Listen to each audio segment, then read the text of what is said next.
Hello, welcome everyone. कैसे हैं आप सब।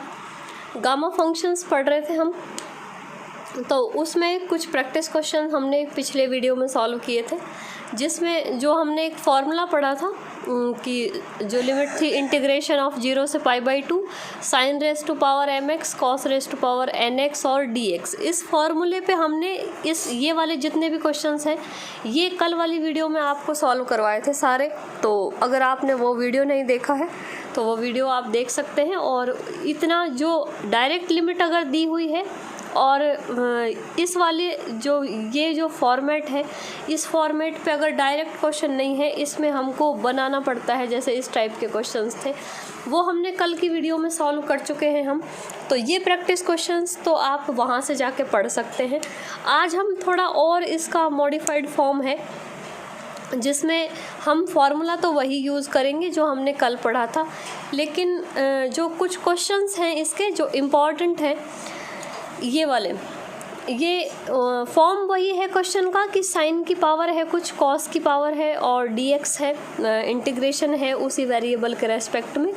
लेकिन जो हम इंटीग्रेशन पे लिमिट लगी होती है 0 से π/2, यहाँ पे वो लिमिट 0 से π/2 नहीं है, 0 से π है। यहाँ पे ये कुछ क्वेश्चंस हैं इम्पॉर्टेंट। तो ये जो लिमिट 0 से π अगर लिमिट है तब हम क्वेश्चन को किस तरह से सॉल्व करेंगे, तो उस फॉर्मूले के फॉर्मेट में हमको इंटीग्रेशन को चेंज करना है, उसके बाद में इसको सॉल्व करना है। तो देखो स्टार्ट करते हैं आज का वीडियो आपको जैसा भी लगे, आपका यूज़फुल हो तो अपना फीडबैक ज़रूर शेयर करें, वीडियो को लाइक शेयर करें। तो स्टार्ट करते हैं। देखो ये फर्स्ट क्वेश्चन है, जैसे इसमें इंटीग्रेशन 0 से π और साइन की पावर 4x है, कोस की पावर 4x है और dx है। तो इसके लिए हम ये फार्मूला तो यूज़ करेंगे ही करेंगे, उसके अलावा आपको डिफाइनाइट इंटीग्रल के कुछ रूल्स आपको याद होने चाहिए, वो रूल्स हम यहाँ अप्लाई करेंगे। तो देखो कैसे, ये इंटीग्रेशन है 0 से π साइन की पावर 4x कोस की पावर 4x।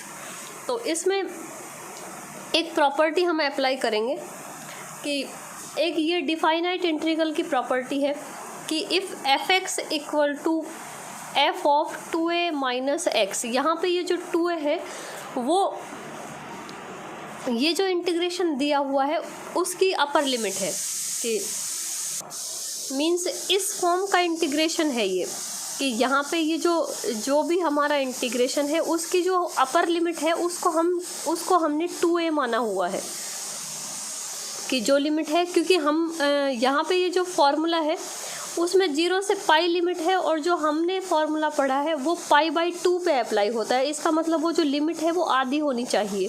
तो लिमिट को आधी करने के लिए ये एक इसका कंसेप्ट है कि जो अपर लिमिट है उसको हम 2a यानी कि डबल मान के चलते हैं, कि उस लिमिट में या उस फंक्शन में अगर ये रूल अप्लाई होता है कि फंक्शन में हम अपर लिमिट में से x माइनस करेंगे तो वापस वो फंक्शन के बराबर ही आ जाए, तो हम इस लिमिट को इस तरह से चेंज कर सकते हैं। ध्यान से समझ लेना कि ये तो है fx, यहाँ पे जो फंक्शन है वो fx है, मीन्स इस fx में यानी कि यहाँ पे ये जो x का फंक्शन है इसमें x की जगह π माइनस x रखेंगे, यानी कि यहाँ जो लिमिट है उसमें से x को माइनस करके देखेंगे। तो π माइनस x यहाँ x की जगह रख के देखेंगे, अगर वापस से यही फंक्शन आ जाता है तो हम इस अपर लिमिट को आधी कर सकते हैं, उसका ये एक रूल है। ठीक है, तो यहाँ पे देखो ये साइन π माइनस जब यहाँ पे रखेंगे तो साइन π माइनस x, π माइनस यानी सेकंड क्वाड्रेंट में चला जाएगा साइन, और सेकंड क्वाड्रेंट में जो साइन होता है वो पॉजिटिव होता है, और वैसे भी इस पे जो पावर है वो पॉजिटिव अप्लाई है। तो यहाँ पे जो साइन है उसकी जगह हम π माइनस x रखेंगे x की जगह, तो वापस से साइन ही आएगा। तो मीन्स इस फंक्शन में कोई चेंज नहीं आया। अब इसको चेक करते हैं, cos x है, ये cos x की पावर 4। तो अगर इस x की जगह हम π माइनस x रखेंगे तो cos π माइनस x का मतलब है अब cos चला गया सेकंड क्वाड्रेंट के अंदर, और π में से जब भी माइनस होता है तो आएगा तो cos ही, लेकिन सेकंड क्वाड्रेंट के अंदर cos जो है वो माइनस का होता है। लेकिन ये माइनस का तो है, लेकिन इस पे घात कितनी लगी है, 4। तो मीन्स अगर हम इसको इस तरह से रखेंगे, इस तरह समझ सकते हैं कि ये जो है साइन की पावर 4 पाई माइनस एक्स और कॉस की पावर 4 पाई माइनस एक्स, इसको हमको इस तरह से चेक करके देखना है कि अपर लिमिट में से x को माइनस करेंगे और वो वापस से फंक्शन के बराबर आएगा कि नहीं। तो ये तो साइन x ही बनेगा, तो इसकी पावर साइन की पावर 4x हो जाएगी। ये माइनस का cos x बनेगा, लेकिन इसके ऊपर जो पावर है वो इवन है, तो ये भी वापस से cos की पावर 4x। मीन्स ये फंक्शन अपर लिमिट में से माइनस करने पे भी फंक्शन क्या बन रहा है, वापस जो गिवन फंक्शन है उसी के बराबर। तो अगर इस तरह का जो कंसेप्ट अप्लाई होता है कि ये बराबर आते हैं दोनों, तो हम इस लिमिट को आधी कर सकते हैं। कैसे कि लिमिट जो इंटीग्रेशन है वो डबल हो जाएगा और जो लिमिट है वो आधी हो जाएगी। ये इसका डिफाइनाइट इंटीग्रेशन का एक कंसेप्ट है जो आपने वहाँ निश्चित समाकलन में पढ़ा है कि ये जो 0 से पाई था इसको हम लिख सकते हैं 2 इंटू 0 से पाई बाई 2। लिमिट आधी हो जाएगी और इंटीग्रेशन का मान हो जाएगा डबल। तो वापस से जो फंक्शन है वो सेम टू सेम रहेगा। अब हमारा जो ये जो फॉर्म है ये बदल गया किसके अंदर, वापस से जो हमारा गिवन जो हमने पहले फॉर्मूला पढ़ा था उसी के अकॉर्डिंग। तो अब हम इस पे गामा अप्लाई कर सकते हैं। तो गामा अप्लाई करेंगे तो देखो 2 इंटू यहाँ पर ये 4 है, तो 4 + 1/2 यानी 5/2। ये भी 4 है तो 4 + 1 यानी 5/2 और अपॉन में 2 इंटू m + n + 2 होता है, तो 4 4 8 और 2 और जोड़ेंगे 10, 10 में 2 का भाग दिया तो ये आ गए गामा 5। यहाँ पे ये देखो इस 2 को हमने 2 ऐसे कैसे, ये अभी ऐसे ही रखा है। 5/2 को सॉल्व करेंगे तो आएगा 3/2 1/2 और गामा 1/2। इसको भी सॉल्व करेंगे तो 3/2 1/2 गामा 1/2 और इस ये 2 ऐसे कैसे, और गामा 5 की वैल्यू होती है फैक्टोरियल का 4। इस साइन से कंफ्यूज मत होना, ये साइन गामा का होता है और जब गामा के अंदर गामा को सॉल्व करते हैं तो जो गामा के अंदर मान है वो एक कम होके फैक्टोरियल के अंदर आ जाता है, क्योंकि हम गामा को डायरेक्ट किसी भी कंसेप्ट से सॉल्व डायरेक्ट हम वैल्यू नहीं निकाल सकते। इसको हम फैक्टोरियल में चेंज करके फिर हम वैल्यू निकालते हैं, क्योंकि फैक्टोरियल हमको सॉल्व करना आता है। तो अब ये देखो यहाँ से ये 2 से 2 कैंसिल हो गया, जो बचेंगे उनको मल्टीप्लाई कर देंगे। देखो यहाँ पे अभी और इसको सॉल्व करेंगे तो ये गामा 1/2 गामा 1/2 पाई बन जाएगा। ये एक 3 और एक 3, ये हो गया 3 इंटू 3। ये 2 1 टाइम 2 टाइम और 3 टाइम यानी 8 हो जाएगा, या 2 की पावर 3 और एक बार ये 2, तो एक बार 2 बार 3 बार और 4 बार, ये सब नीचे आ जाएंगे 2, तो 2 की पावर हो जाएगी 4। फैक्टोरियल के 4 को खोलेंगे तो 4 गुणा 3 गुणा 2 गुणा 1 इस तरह से खुलता है फैक्टोरियल। तो ये सॉल्व हो गए, 3 से 3 कैंसिल हो जाएगा और बाकी सबको मल्टीप्लाई करेंगे तो ये आएगा 3 पाई अपॉन 128। तो ये इसका जो है रिक्वायर्ड आंसर है, करेक्ट सॉल्यूशन है इसका। अब ये जो बुक आप पढ़ते हैं, जो बुक अभी मैंने शो की थी, ये इस बुक के क्वेश्चंस में क्या है कि इसकी आंसर की में काफ़ी गड़बड़ है, तो वहाँ से आपको कंफ्यूज होने की ज़रूरत नहीं है। हम मेथड सही अप्लाई करेंगे तो जो आंसर आएगा वो हमारा करेक्ट है, ठीक है। इस टाइप के अभी 3 क्वेश्चन और हैं, तो हम सबको एक साथ देख लेते हैं, क्योंकि क्वेश्चन एक जैसे हैं, जैसे ये है इसमें भी वही same to same concept apply होगा कि यहाँ पे वैल्यूज़ हम रख के देखेंगे पाई माइनस एक्स, तो ये इवन पावर है, ये साइन एक्स ही बनेगा, ये भी इवन पावर है तो ये कॉस एक्स ही बनेगा। तो हम लिमिट को आधी करके इंटीग्रेशन को डबल कर सकते हैं और सॉल्व करेंगे इसको, तो ये आएगा 2 इंटू गामा 7/2 गामा 5/2 और ये 2 इंटू यहाँ पे 6 + 4 10 और 10 2 12, 12 का आधा करेंगे तो गामा 6। सबके मान रख देंगे। 7/2 का ये 2 से 2 कैंसिल, 7/2 का 5/2 3/2 1/2 और गामा 1/2 बचेगा और यहाँ में भी गामा 1/2 बचेगा, जिसको हमने गुणा करके पाई लिख दिया। 5/2 की वैल्यू अभी लिखी थी 3/2 1/2 और गामा 1/2 गामा 1/2 गामा 1/2 √पाई होता है, जिसको मल्टीप्लाई करके पाई। अब ये सारे कंसेप्ट जो अभी अगर किसी को ऐसा लग रहा है कि बहुत जल्दी जल्दी या कहाँ से कैसे मान रख दिया, तो वो आप पूरे वीडियोस पढ़ें कंटिन्यू, क्योंकि बहुत सारे कंसेप्ट गामा के ऐसे हैं जो हम पहले पढ़ लिए हैं। टॉपिक बहुत इजी है, बस आपको स्टेप बाय स्टेप सारी चीज़ें पढ़नी है, बस इतना करना है इसमें। बाकी अदरवाइज़ ये टॉपिक बहुत इजी है गामा बीटा फंक्शंस का। तो सबको सॉल्व करेंगे। ये देखो 5 से 5 कैंसिल, 3 से 3 कैंसिल, ये सारे 2 जो हैं वो नीचे आ जाएंगे, सबको मल्टीप्लाई कर लेंगे और यहाँ पे ये 2 × 4 8 और ये सब मल्टीप्लाई होके ये बनेंगे 3π/256। तो ये एक क्वेश्चन और सॉल्व हो गया। अभी नेक्स्ट जो इसका क्वेश्चन है वो है 0 से पाई sin³ x 1 - cos का होल स्क्वायर dx। इसको कैसे सॉल्व करेंगे? देखो, इसको सॉल्व करने के लिए हमको क्या करना है कि ये जो sin³ x है और ये 1 - cos x का होल स्क्वायर है। अब आप यहाँ पे डायरेक्ट रख के देखेंगे वैल्यूज़, तो पहली बात तो ये जब भी पावर यहाँ पे इवन नहीं होगी, ऑड पावर होगी साइन पे, तो आप उसको थोड़ा सा कॉस में चेंज करने की कोशिश कर लें कि यहाँ पे जो है हम जितना पावर बचेगी सिर्फ एक पावर को छोड़ के बाकी जितनी पावर है वो सारी की सारी हम कॉस में चेंज कर लेंगे उनको। तो ये sin³ x है। sin³ को आप इस तरह से लिख सकते हैं, तो sin³ x को हम लिख सकते हैं sin x × sin² और sin² को लिख दिया हमने 1 - cos²।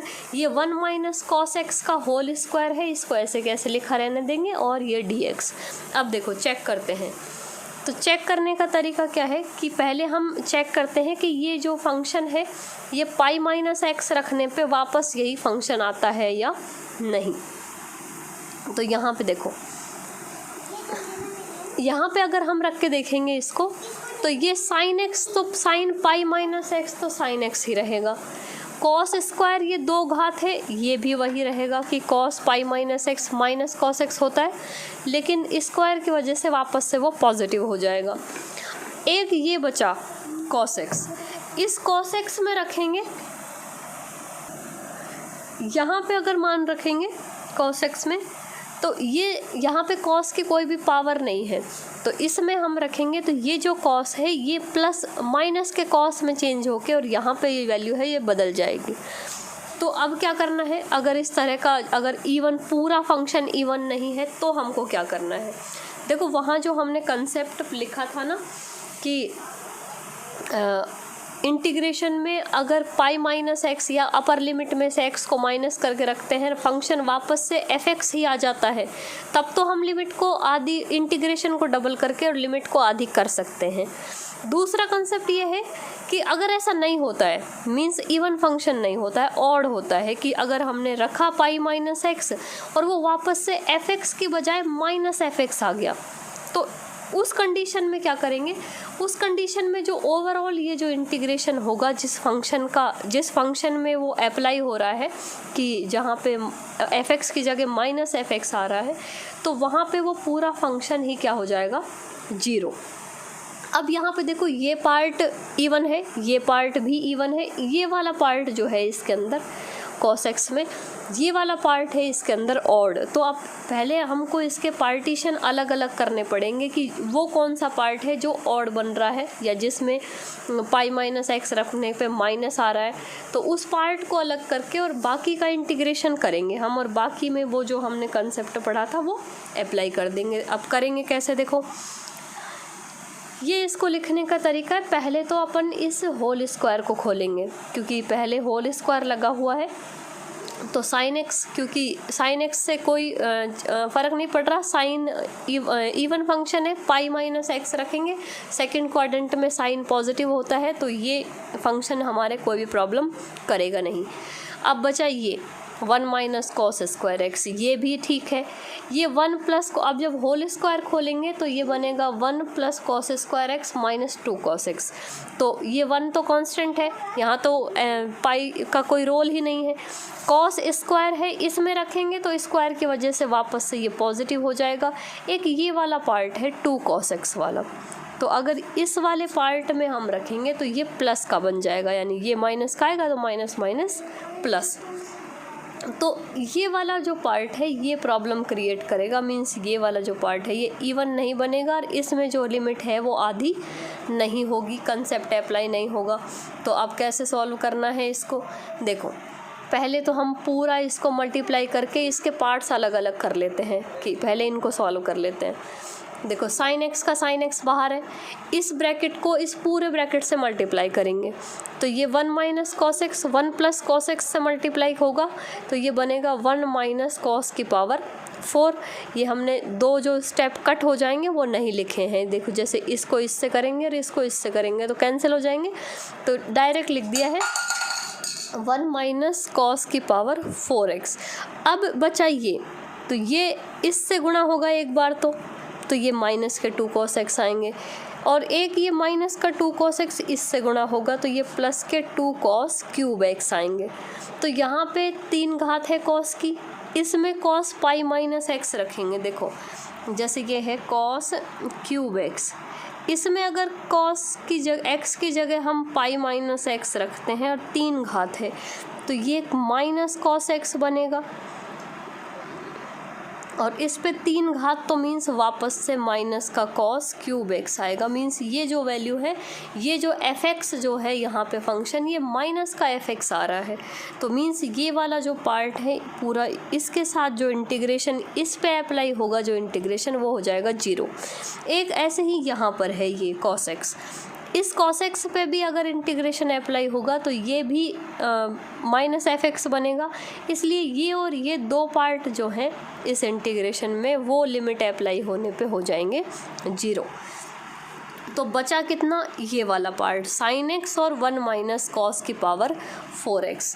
इस पे जो है, अब देखो पहले तो हमने इसको अलग अलग करके लिख लेंगे, इसको इससे मल्टीप्लाई करेंगे साइन x को, तो ये साइन एक्स और साइन एक्स में हमने अभी एक जो कंसेप्ट पढ़ा था कि लिमिट आधी करने वाला, वो कंसेप्ट यहाँ पे लग सकता है। तो इंटीग्रेशन को डबल और लिमिट को आधी कर देंगे। अब ये साइन एक्स हम मल्टीप्लाई करेंगे इसके साथ, तो साइन एक्स कॉस की पावर 4x आ गया। ये दोनों पे कंसेप्ट अप्लाई हो रहा है तो इसमें भी हम साइन माइनस का और लिमिट कर देंगे आधी और इंटीग्रेशन को कर देंगे डबल। अब एक ये साइन एक्स यहाँ गुणा होगा sine x cos cube x, इसमें अब हम लिमिट आधी नहीं कर सकते हैं। यहाँ पे ये 2 है, ये वाला, ये 2 हमने बाहर रख दिया, साइन एक्स और cos cube x D x, और एक ये बनेगा तो ये माइनस का 2 sine x cos x D x. तो ये जो है फंक्शन, ये ऑड फंक्शन है और ये फंक्शन भी ऑड फंक्शन है। मीन्स ऑड का मतलब है जो वो प्रॉपर्टी है वो इस पे अप्लाई नहीं होगी, तो इस पे लिमिट भी आधी नहीं होगी। तो ये दोनों वैल्यूज़ जो हैं, ये दोनों फंक्शन जो है वो क्या हो जाएंगे 0। तो अब मीन्स एक तो ये बचा है और एक ये बचा है, इस पे हम इजीली गामा अप्लाई कर सकते हैं, ये वैल्यूज़ हो जाएंगी 0। इस पे गामा अप्लाई करेंगे, देखो तो ये 2 है, साइन पे एक पावर है तो 1 + 1 2 और 2/2 हो गया, ये गामा 1 + 1/2 यानी कि गामा 1 आया। और कॉस पे जो पावर है वो है 0, तो 0 + 1/2 यानी कि 1/2, और अपॉन में 1 + 0 + 2 यानी कि 3 हो गया तो 3/2। ये फॉर्मूला तब अप्लाई कर सकते हैं आप। और एक इसमें ऐसे ही ये माइनस का 2, यहाँ पे साइन की पावर 1 है तो 1 + 1/2 ये गामा 1, 4 पे तो 4 + 1 5/2, ये हो गया 4 और 1 5, 5 और 2 7/2, ये 2 से 2 कैंसिल, यहाँ भी 2 से 2 कैंसिल, यहाँ बचेगा गामा 1 की वैल्यू 1 होती है, यहाँ बचेगा गामा 1/2, यहाँ बचेगा, इसको सॉल्व करेंगे तो ये आएगा 1/2 और गामा 1/2, गामा 1/2 से गामा 1/2 हो जाएगा कैंसिल। ऐसे ही इसमें ये वैल्यू 1 होती है, ये कैंसिल हो जाएगा। 7/2 को हम लिख सकते हैं 5/2 और गामा 5/2, तो ये और ये हो जाएगा आपस में कैंसिल। तो यहाँ पे तो बचा ये 2, ये ऊपर चला जाएगा 2, तो यहाँ पे 2 बचा, और यहाँ पे ये भी ऊपर चला जाएगा तो ये बचेगा 2/5। ये हो गए 10 - 2/5 और ये आंसर आ गया इसका 5/8। तो ये इसका एग्जैक्ट आंसर है। एक क्वेश्चन और है इसी का ऐसा कैसा ही, तो उसका सॉल्यूशन भी आप देख सकते हैं। इसमें भी हमने वही किया है, यहाँ पे साइन पे जो पावर है वो इवन है, इसलिए सिर्फ जो इसका क्यूब है उसको खोल लेंगे, इसको हमने खोल दिया। अब आप देख सकते हैं, ध्यान से इसको देख के समझ के और लिख सकते हैं। इसको खोल लेंगे, क्यूब का फॉर्मूला अप्लाई करके 1 + 3 cos x + 3 cos square x और cos क्यूब x।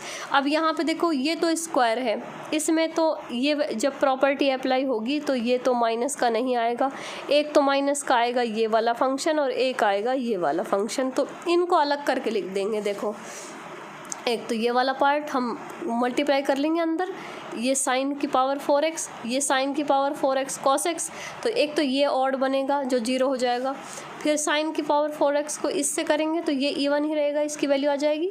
और एक इससे करेंगे तो ये ऑड बनेगा, मीन्स ये और ये दो पार्ट ये ऑड बनेंगे, तो ये तो हो जाएंगे 0। इस पे और इस पे हम गामा अप्लाई कर देंगे, तो इस पे गामा अप्लाई करेंगे। इन दोनों को हमने अलग कर लिया, बाकी दो हो गए 0। इनको चाहो तो आप साइड में लिख के और बराबर में 0 लिख सकते हो।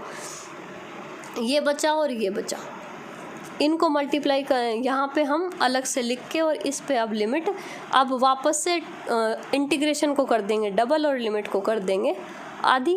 जो कंसेप्ट हमारा है इसका लिमिट को आधी करने का, और अब हम इस पे गामा अप्लाई कर देंगे। गामा अप्लाई करने का तो वही पुराना तरीका है, गामा अप्लाई किया, इनको सॉल्व किया और सॉल्व करने के बाद में ये जो आंसर आया वो आया 9π/16।